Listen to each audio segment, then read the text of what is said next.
Hi guys, welcome back to our channel. So in this guide, I'm going to show you how to redeem Netflix gift cards. First, you need to find your redemption code. If you have a physical gift card, you can gently scratch off the silver foil on the back of your card with a coin to reveal the code. And if you have a digital gift card, check the confirmation email from the retailer for the redemption code. And if you have the in-store purchase, the code may also be printed on the purchase receipt in the gift card section. So in order to redeem your gift card, you need to open a web browser, then go to netflix.com/redeem.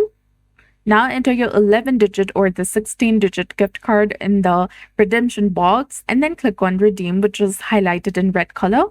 Then after, you need to enter the email address linked to your Netflix account and confirm the redemption. The gift card balance will be added to your account and applied to further subscription payments.